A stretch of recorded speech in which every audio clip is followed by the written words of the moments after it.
Hi guys, it's Elishia here from Mystical Moonflower, and today I wanted to come out and do a video on Queen Anne's lace. I had said in a previous video that I would show you guys how you could identify it so that you would be able to tell the difference between it and poison hemlock. Well, this is her. Hold over here. She's white to a creamish white color. Her flowers are very tightly compacted together in the center, and then she has these outer ones that come out along the side. Poison hemlock doesn't have that. The flowers are not this tightly together.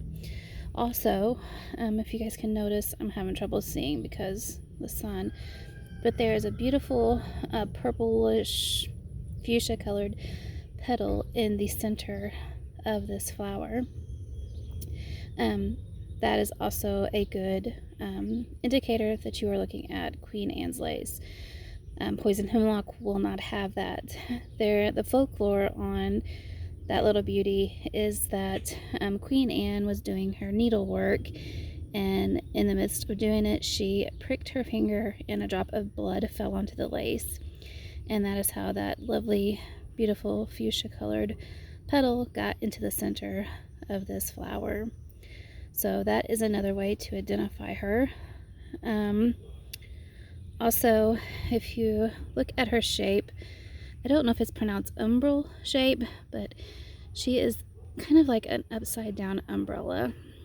So if you turn her over this way, you can tell that she has an umbrella shape to her. So there's that way to identify her. She also has these little prongs here. Let me find another one. I don't want to keep pushing around on her petal. This one here is a better one. Hasn't opened up yet. There will be these prongs. If my camera will focus. Those 3 prongs that come out from underneath the flower. So you have that. You will also notice that she has a furry stem, and poison hemlock will not have that. Poison hemlock will have a very smooth stem, and there is no fur or hair or fuzz on it. Also, the stem will have splotches of purple or black. Also, streaks of purple or black can be on it as well. So that is another way to be able to tell between the two different ones. This is part of the carrot family. Another name they call Queen Anne is wild carrot, and I think I've already told you the scientific name, which is Daucus carota, if I did not say that already. Trying to think what is another way to tell you. The leaves, very similar to carrot. I mean, you can tell that it is part of the carrot family just kind of by looking at these leaves. They're very light and airy, kind of like a fern, but they're in between as far as the way that they feel and look. I think that they're in between yarrow and a poison hemlock, but poison hemlock or yarrow is much finer and smaller. Poison hemlock is much wider, and the leaves are much bigger. So this kind of sits in between the two. And I can show you yarrow's leaves. I have a yarrow, little yarrow patch over here. Let me show you what they look like. Alright, this is yarrow. This is pink yarrow. Most wild yarrow that grows around here is white, and I did have white in here, but I think my other flowers have kind of overtook it. I picked this plant up at a garden. I picked this plant up at a garden center, but if you guys can tell, here are the leaves. They're just nice and light, and definitely remind me of. Sorry. The petals want to be on camera, so They definitely remind me of feathers. I can show you there. I don't know where. I had a bunch of white ones in here, but I think the buttercups have took over.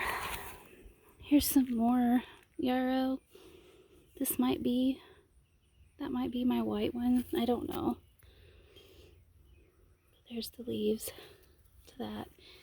And there's some more back in there, as you can tell.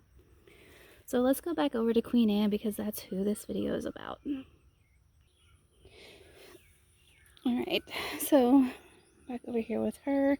You can tell, like I said, the difference between the flowers, or the petals, the leaves. Oh gosh, it's been one of them days. What else can I tell you about her? She does have some good medicinal purposes. You guys can look them up online to see what those are. And if I didn't say it, not all will have the little pink petal in the center, but you can usually find a flower on that same stalk that will have the pink in the center. So while that's not, I think all the Queen Anne's lace that I have grown up here by the house does have the pink in the center, but I believe I have some over in my stone circle that doesn't have the pink in it.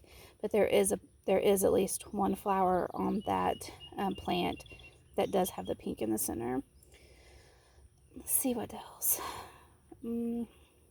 As far as magical properties go, it is a good feminine flower. She has a good feminine energy. She's also good for protection, for safety, different things like that. If you're feeling unsettled or scared or nervous, she is a good grounding plant, and that's what I use her for. You can put her petals in like little protection bags, or I have little dream bags on each of our bedposts, and I will put just one of these in with some of the other things, because we all tend to have vivid dreams, and that can get terrifying if you have scary ones. So I usually put these in our little dream bags.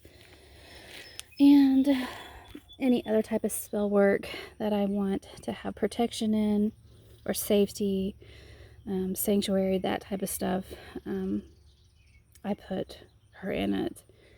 And if I can't think of any other any more of her magical properties at the top of my head, but if I get in my book and see that I haven't told you guys all of them, I will put them in the description down below. And as far as handling goes, I have not had any type of skin reaction or anything like that in all the years that I have been working with Queen Anne. I've read some stories that some people who have extremely sensitive skin might possibly have some skin issues, maybe like a small rash or something like that. But I haven't read very many that have had that issue. That goes more with the poison hemlock. Poison hemlock, you can definitely get a rash. You can get horrible blisters.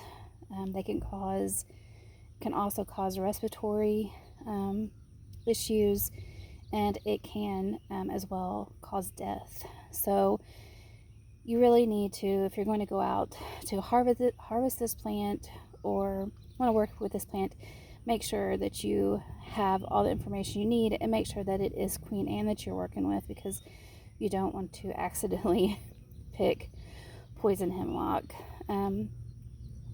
Again, I've been working with this plant for years, so I could not get the two mixed up. There's just too many things that I really don't think that they look alike. But for someone who isn't used to working with them, someone who's not been around Queen Anne or poison hemlock, I could see where you could possibly make that mistake. And you don't want to do that. I've seen I've seen the blisters the poison hemlock has caused, and they look absolutely horrible. So just as with any flower or herb, if you're not for sure how your body is going to react to it, just always err on the side of caution. Well, I don't think you'll have any problems working with this plant. Like I said, I have read where some people have got small rashes from it, but just be careful and see how the plant reacts to you, and more than likely you're not going to have any problems with it. But just always take that extra precautionary step to be sure. But other than that, I can't think of anything else to tell you about this beauty. I believe that she might be listed as an invasive species, but I'm not 100% sure. So she'll always have a place to grow here on our property. I didn't plant her, she just came up on her own, and I really love working with her, and she looks beautiful in flower arrangements. And you can also make put her in like resin jewelry or stuff like that to preserve her, and she's just gorgeous. So I think that is it for now, guys. If you have any questions about Queen Anne's lace, just leave them listed down below in the comment box, and I will try to answer them to the best of my ability.